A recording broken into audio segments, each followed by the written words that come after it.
नमस्कार दोस्तों, study IQ में आप सभी का स्वागत है। मैं हूं डॉक्टर महिपाल सिंह राठौड़ और आज हमारे साथ मौजूद हैं उत्तर प्रदेश पीसीएस, जिसका हाल ही में रिजल्ट घोषित किया गया था। उस परीक्षा में रैंक 69 लेकर आने वाले सोनभद्र उत्तर प्रदेश के mister Deepak Kumar Singh. Deepak ji, first of all congratulations and welcome to Study IQ. Thank you so much sir. Deepak ji ने यूपी पीसीएस की जो परीक्षा है इसमें डीएसपी पद पर इनका चयन हुआ है। 69 रैंक ये लेकर आए हैं और ये अब उत्तर प्रदेश में पुलिस अफसर बनेंगे, डीएसपी बनेंगे। तो आज हम दीपक जी से ही जानेंगे कि उनकी जर्नी क्या रही और किस तरह से उन्होंने इस एग्जाम में सफलता हासिल करी। व्हाट वर द सीक्वेंसेस, किस तरह से उन्होंने अपनी जो जर्नी है उसमें काफी उतार चढ़ाव भी रहे, उन सब बातों को हम डिस्कस करेंगे। तो दीपक जी, सबसे पहले हमारे व्यूअर्स को बताएं कि आपकी एजुकेशन कहाँ से हुई, आपका फैमिली बैकग्राउंड क्या है और आपने कॉलेज किस सब्जेक्ट में ग्रेजुएशन आपने किया है। सर बेसिकली मैं सोनभद्र डिस्ट्रिक्ट उत्तर प्रदेश का रहने वाला हूं और मेरी प्राइमरी और सेकेंडरी एजुकेशन सभी कुछ सोनभद्र डिस्ट्रिक्ट से ही मैंने किया हुआ है। देन उसके बाद sir graduation and post graduation दोनों मैंने यूनिवर्सिटी ऑफ इलाहाबाद से कंप्लीट किया है और शुरू से ही मेरा साइंस बैकग्राउंड रहा है और पोस्ट ग्रेजुएशन भी मैंने बॉटनी में किया था। तो आपने पोस्ट ग्रेजुएशन करने के बाद क्या डायरेक्टली सिविल सेवा परीक्षा की तैयारी करनी शुरू कर दी या फिर आपने कोई जॉब किया या फिर किसी और फील्ड में आप काम करने लगे? सर एक्चुअली शुरू में ऐसा था कि एक रुझान पीएचडी और इन सब चीज़ों की वजह तरफ था, तो उसके लिए सर दिल्ली आया था यहाँ पे कोचिंग लेने के लिए जेआरएफ की। देन यहाँ पर आया तो फिर उसके बाद जेआरएफ मैंने क्वालिफाई किया। देन मैंने पीएचडी में एनरोल हुआ यूनिवर्सिटी ऑफ दिल्ली में और वहाँ पे मैंने 2 साल तक 2015 तक पीएचडी करता रहा। वहाँ पर फिर सर एक रुझान मेरा सिविल सर्विसेज की तरफ हुआ था सर। तो आप जब पीएचडी कर रहे थे तब आपने सिविल सर्विसेज के बारे में सोचना शुरू किया कि आप इस तरफ जा सकते जी हैं। सर। तो क्या आपने यूपी जी पीसीएस की परीक्षा की तैयारी शुरू करी सीधे या फिर आप यूनियन पब्लिक सर्विस कमीशन यानी यूपीएससी की तैयारी कर रहे थे? सर सबसे पहले हमने यूपीएससी की तैयारी स्टार्ट की थी क्योंकि साथ में हमारे कुछ कलीग्स और सीनियर्स थे जो कि हॉस्टल में रहा करते थे, तो उन्होंने वो तैयारी किया करते थे तो उन्होंने गाइड किया। तो वहां से एक हमारा रुझान उसकी तरफ सिविल सर्विसेज की तरफ गया, फिर हमने वहां से स्टार्ट किया था। फिर पीएचडी छोड़ी हमने और कुछ तैयारी के लिए इतना समय नहीं मिल पाता था तो हमने छोड़ के फिर उसके बाद कोचिंग क्लासेस और ये सब स्टार्ट किया था। तो आपने सिविल सेवा परीक्षा के लिए अपनी पीएचडी को ड्रॉप कर लिया, पीएचडी छोड़ दिया आपने दिल्ली यूनिवर्सिटी में। जी सर। तो ये भी काफी एक महत्वपूर्ण निर्णय रहा आपका कि सिविल सर्विसेज के लिए दिल्ली यूनिवर्सिटी जैसे प्रेस्टिजियस इंस्टीट्यूशन की आपने पीएचडी छोड़ी। तो इसके बाद जी सर। आपका क्या रिजल्ट रहा यूपीएससी में, हमें ब्रीफली बताइए। आपने कौन कौन कितने अटेम्प्ट दिए और कहाँ तक आप पहुंचे वहां पे? सर 3 अटेम्प्ट दे चुका हूँ लेकिन कभी भी मतलब प्री क्वालिफाई नहीं हो पाया है। तो कहीं ना कहीं कभी 1 मार्क्स या कभी 1.5 मार्क्स से ही छूटा है, लेकिन कभी प्री क्वालिफाई नहीं कर पाया था।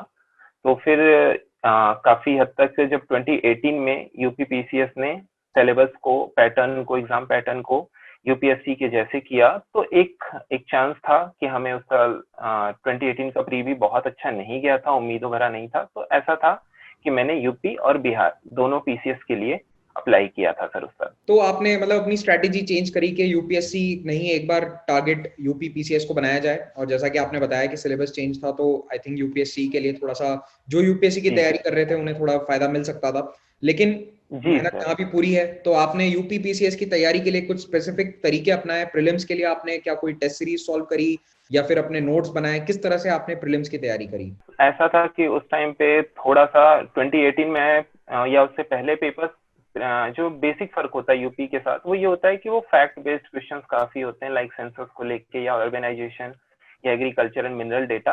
तो बेसिक्स जो पढ़ा था यूपीएससी के लिए, करंट अफेयर्स पढ़ा, प्लस उसमें ये कुछ इंपॉर्टेंट मिसलेनियस आइटम्स को एड ऑन कर दिया। तो इसके नोट्स मैंने हेल्प लिया कहीं ना कहीं स्टडी आईक्यू के वीडियोस, यूट्यूब पे कुछ और वीडियोस मिले जहां से ये हेल्प मिली, और कुछ ऑफिशियल वेबसाइट से सेंसस और एग्रीकल्चर के या फिर इकोनॉमिक सर्वे से कुछ डेटा उठाए एग्रीकल्चर के लिए।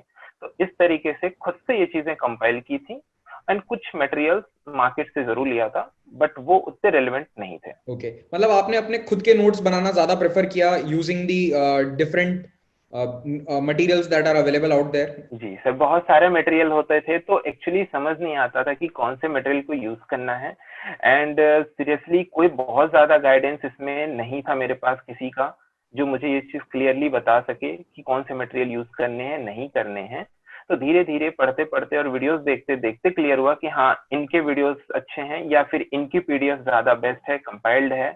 तो ये चीजें थोड़ी लेट रियलाइज हुई। तो स्टार्टिंग में बेस्ट था कि हम अपने नोट्स खुद बनाएं और ऑफिशियल वेबसाइट्स को फॉलो करें, तो बेस्ट है वो सारी चीजें sir, official documents and official website. मैं ये कह रहा था पहले कि मुझे खुशी है कि आप स्टडी आईक्यू को यूज करते थे, और मैं अपने दर्शकों को ये बात बताना चाहता हूँ। देखिए, हमारे पास कोई तरीका नहीं है ये पता करने का कि कौन स्टडी आईक्यू देख रहा है नहीं देख रहा है। हमारे साथ ये डेटा शेयर नहीं होता है, लेकिन जब हम संपर्क करते हैं दीपक जी जैसे सिलेक्टेड एस्पिरेंट से या टॉपर्स से, तभी हमें ये बात मालूम चलती है। तो मुझे भी अभी बस पता चला है कि ये स्टडी आईक्यू देखते थे, तो खुशी मिलती है काफी जब ऐसी जानकारी हमें मिलती है। जी सर, शॉर्ट एंड क्रिस्प होते हैं और किसी भी पर्टिकुलर टॉपिक को सर्च करके हम प्रॉपर कवर कर सकते हैं। एंड सबसे इम्पोर्टेंट चीज होती है सर, मंथली जो करंट अफेयर्स के वीडियोस हैं, इन केस अगर हम कभी, क्योंकि होता है कि हम कभी प्रिपरेशन के दौरान जैसे बिल्कुल पास में एग्जाम नहीं है तो कई बार हम केयरलेस हो जाते हैं या कुछ छूट जाते हैं न्यूज़पेपर।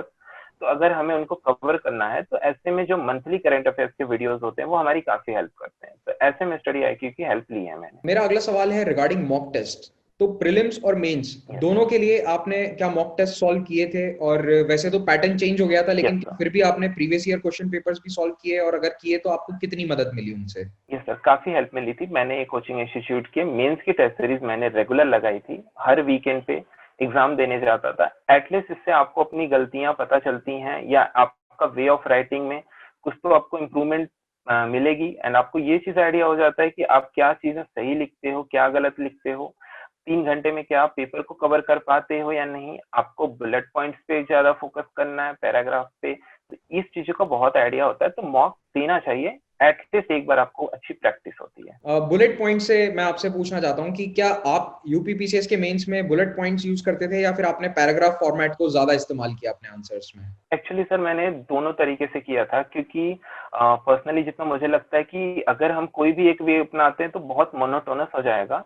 तो टाइम के हिसाब से एंड शायद क्वेश्चन के नेचर के हिसाब से हम उसको जज कर सकते हैं कि इसको हम पैराग्राफ करके जाएं या फिर बुलेट में लिख लें। क्योंकि हर एक काफी मोनोटोनस अगर आंसर्स दिखेंगे तो वो अच्छा नहीं है।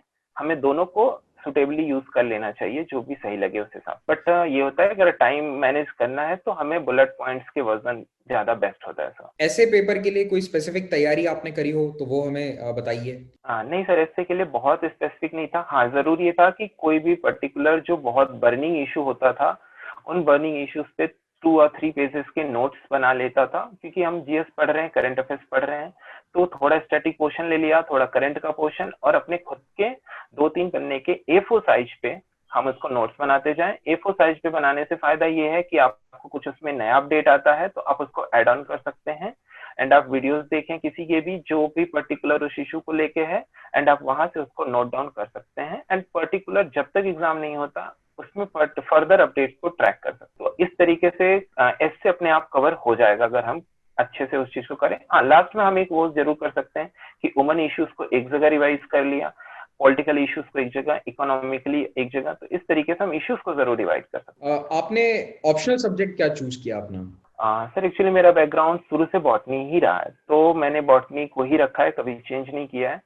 तो शुरू से ही मैंने अपने बॉटनी को, क्योंकि ग्रेजुएशन पोस्ट ग्रेजुएशन हो रहा है मेरा स्टार्टिंग से ही, साथ में असिस्टेंट प्रोफेसर के एग्जाम्स भी देता हूँ बॉटनी से, तो उसमें काफी एक्सपीरियंस था, तो थोड़ा मैंने उसी को रखना बेस्ट समझा। तो बॉटनी का जो आपका पेपर था यूपीपीसीएस में मेंस का, आपको लगता है कि जो ग्रेजुएशन और पोस्ट ग्रेजुएशन के लेवल की पढ़ाई है, जो बेसिक स्टैंडर्ड बुक्स हैं, they are more than enough, या फिर कुछ और एक्स्ट्रा पढ़ने की आवश्यकता है? बिल्कुल भी नहीं सर, जो भी हम वहां पे पढ़ते हैं अगर हम उसको प्रॉपर नोट्स बनाएं और इस तरीके से कि इतने मार्क्स के, अगर 10 मार्क्स के क्वेश्चन आते हैं या 20 मार्क्स के आते हैं, 10 आएंगे तो मैं इतना लिखूंगा, 20 आएंगे तो ये मेरा लेंथ होगा क्वेश्चन आंसर का। तो अगर हमको बस ये चीज फ्रेम आउट करना है कि हाउ टू राइट वो आंसर को हमें 20 मिनट्स में कैसे, 20 मार्क्स के लिए कैसे लिखना, बस हमें ये सोचना है।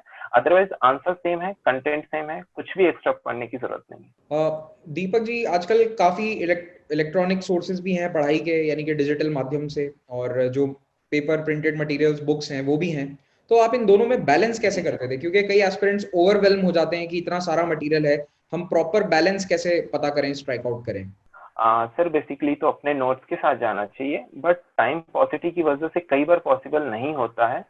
तो हमें ऑनलाइन कंटेंट्स की मदद लेनी चाहिए, बहुत अच्छे होते हैं वो, और thanks to this online content and all की उसकी वजह से एक रिवोल्यूशन की तरह आया हुआ है। बट हमें बस इसमें ये ध्यान देना है कि क्या नहीं पढ़ना है। एक सोर्स को पिक करिए। अगर आप स्टडी आईक्यू को पढ़ते हैं तो उनके 360 सभी कंटेंट उन्हीं के फॉलो करिए, अदरवाइज या तो रेपिटेशन होगा या तो आप कुछ छूट जाएगा। तो आप एक सोर्स को फॉलो करिए और सभी चीजें एक ही सोर्स से देखिए। आपने इंटरव्यू के लिए किसी प्रकार की स्पेशल तैयारी करी? हालांकि अभी लॉकडाउन था तो ज्यादा कई एस्पिरेंट्स को मौका नहीं मिल पाया तैयारी का, तो आपने किस तरह से पीसीएस के इंटरव्यू की तैयारी करी? सर बेसिकली मैंने तो करंट अफेयर्स पे ही काफी हद तक फोकस किया था, एंड एक इलाहाबाद की लोकल कोचिंग है प्रयागराज की, जिसकी मैंने मदद ली थी और उनका काफी अच्छा गाइडेंस रहा था। देन उसके अलावा मैंने फिर 2-3 मॉक लगा लिए थे, इलाहाबाद में ही जाके 3-4 दिन पहले चला गया था और वहां पे जाके मैंने मॉक लगा लिए थे। तो उससे जो एक डर था वो काफी हद तक निकल गया था, एंड कुछ यूट्यूब पे मॉक इंटरव्यूज देख लिया था, तो डेट एक आइडिया था कि किस तरीके से हमें अपनी आंसर्स को देना है, क्योंकि नॉलेज सबको है, बस हाउ टू प्रेजेंट मेन चीज ये सीखना था, एंड डर नहीं होना चाहिए। तो उसको निकालने के लिए आई विल सजेस्ट कि मॉक जरूर 1 या 2 करके जाना चाहिए, तो आप थोड़े से हिचकिचाहट कम होती है बोर्ड के सामने। आपका इंटरव्यू जो प्रोसेस, पूरा इंटरव्यू का एक्सपीरियंस है वो कैसा रहा था? बोर्ड वाज वेरी कॉर्डियल या फिर आपका स्ट्रेस इंटरव्यू हुआ था, बहुत कठिन सवाल पूछे गए आपसे? बहुत अच्छा सर, बहुत ही अच्छा था, क्योंकि एक्चुअली मेरा इंटरव्यू भी chairman sir doctor Prabhat Kumar sir के अंडर बोर्ड में था। तो जैसे ही मैंने एंटर किया तो उनका फर्स्ट क्वेश्चन ही यही था कि आप करंटली क्या कर रहे हो। तो वहां से ये था कि कहीं कहीं माइंड में मैंने बनाया हुआ था, एंड गाइडेंस भी मुझे दिया गया था कि आप मोस्टली जो बोलोगे वहीं से क्वेश्चन पुटअप हो सकते हैं। तो करेंटली मैं इस समय पीएचडी बायोटेक्नोलॉजी से कर रहा हूँ, तो मैंने उसी चीज को बोला कि हाँ पीएचडी बायोटेक से कर रहा हूँ। तो उनका सारा क्वेश्चन बायोटेक बेस्ड था, आइदर वो BT cotton, GM mustard, then उसके बाद 3 parent baby, test tube baby. तो इस तरीके से, एंड स्पेशली कोविड वैक्सीन किस स्टेज पे हैं, क्या क्या वैक्सीन के स्टेजेस होते हैं, तो उन्होंने 10 to 15 मिनट्स मुझे इन्हीं सब चीजों में साइंस के राउंड ही रिवॉल्व किया। And one of the important thing, सबसे बेस्ट बात थी उस बोर्ड की कि सर पूरा लास्ट तक उस क्वेश्चन को आंसर देते थे, उसका पूरा हिंट देते थे, एंड नहीं पता तो आपको आंसर बताने के बाद देन उस क्वेश्चन को एंड करते थे and next question put up करते थे। तो बहुत अच्छा था, बोर्ड ने काफी हेल्प किया। चलिए, बहुत अच्छी बात है। इसका मतलब आपका इंटरव्यू काफी अच्छा गया होगा, और आप ये सही कह रहे हैं कि जो हम बोलते हैं उसी के बेसिस पर आगे सवाल पूछा जाता है। तो दीपक जी, आपने बताया कि आप जी अभी फिर सर। से पीएचडी कर रहे हैं, तो ये आपने अपनी दिल्ली यूनिवर्सिटी की पीएचडी को कंटिन्यू किया है या फिर आपने फिर से पीएचडी के लिए एनरोल नहीं सर, किया?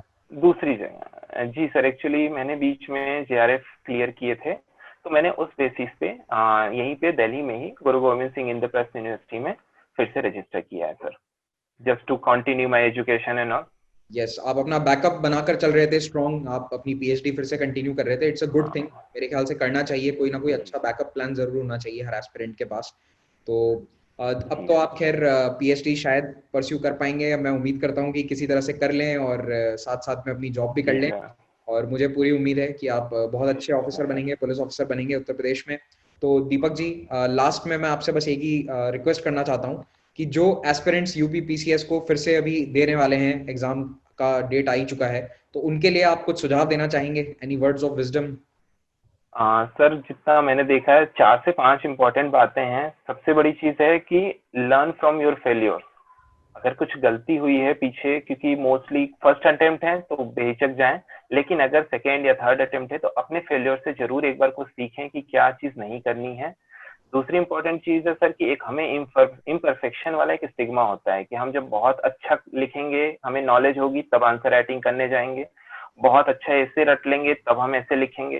तो ऐसा नहीं होना चाहिए। कुछ भी आता है, जो भी आता है, नहीं भी आता है, कैसे भी जाएं और लगाएं तो बेस्ट रहेगा। तीसरी चीज जो मुझे लगती है सर, छोटे छोटे टारगेट पर डे के बनाएं।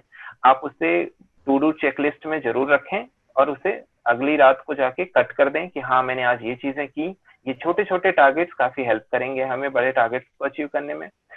दूसरी लास्ट चीज एक ये है सर कि कंटिन्यूटी बनाएं, एंड एग्जाम हॉल में बिल्कुल भी स्ट्रेस ना लें। कॉन्टिन्यूस आपको कंसंट्रेशन बना के रखना है, बिकॉज एक क्वेश्चन भी हम गलत करते हैं या नहीं आता तो हम तुरंत अपने फ्यूचर में या पास्ट में चले जाते हैं ये नहीं होगा देन हम क्या करेंगे, या पीछे भी हमने गलती की है, तो हम पूरा भटक जाते हैं पेपर से। तो कोशिश यही करनी है, एग्जाम हॉल का वो जो 2 या 3 घंटे हैं सर वो बहुत इंपॉर्टेंट है। अगर हमने वहां अच्छा परफॉर्म किया, कॉन्सेंट्रेट किया, तो मेहनत सब करते हैं, बस वो सर 2-3 घंटे मुझे लगता है काफी मायने रखते हैं।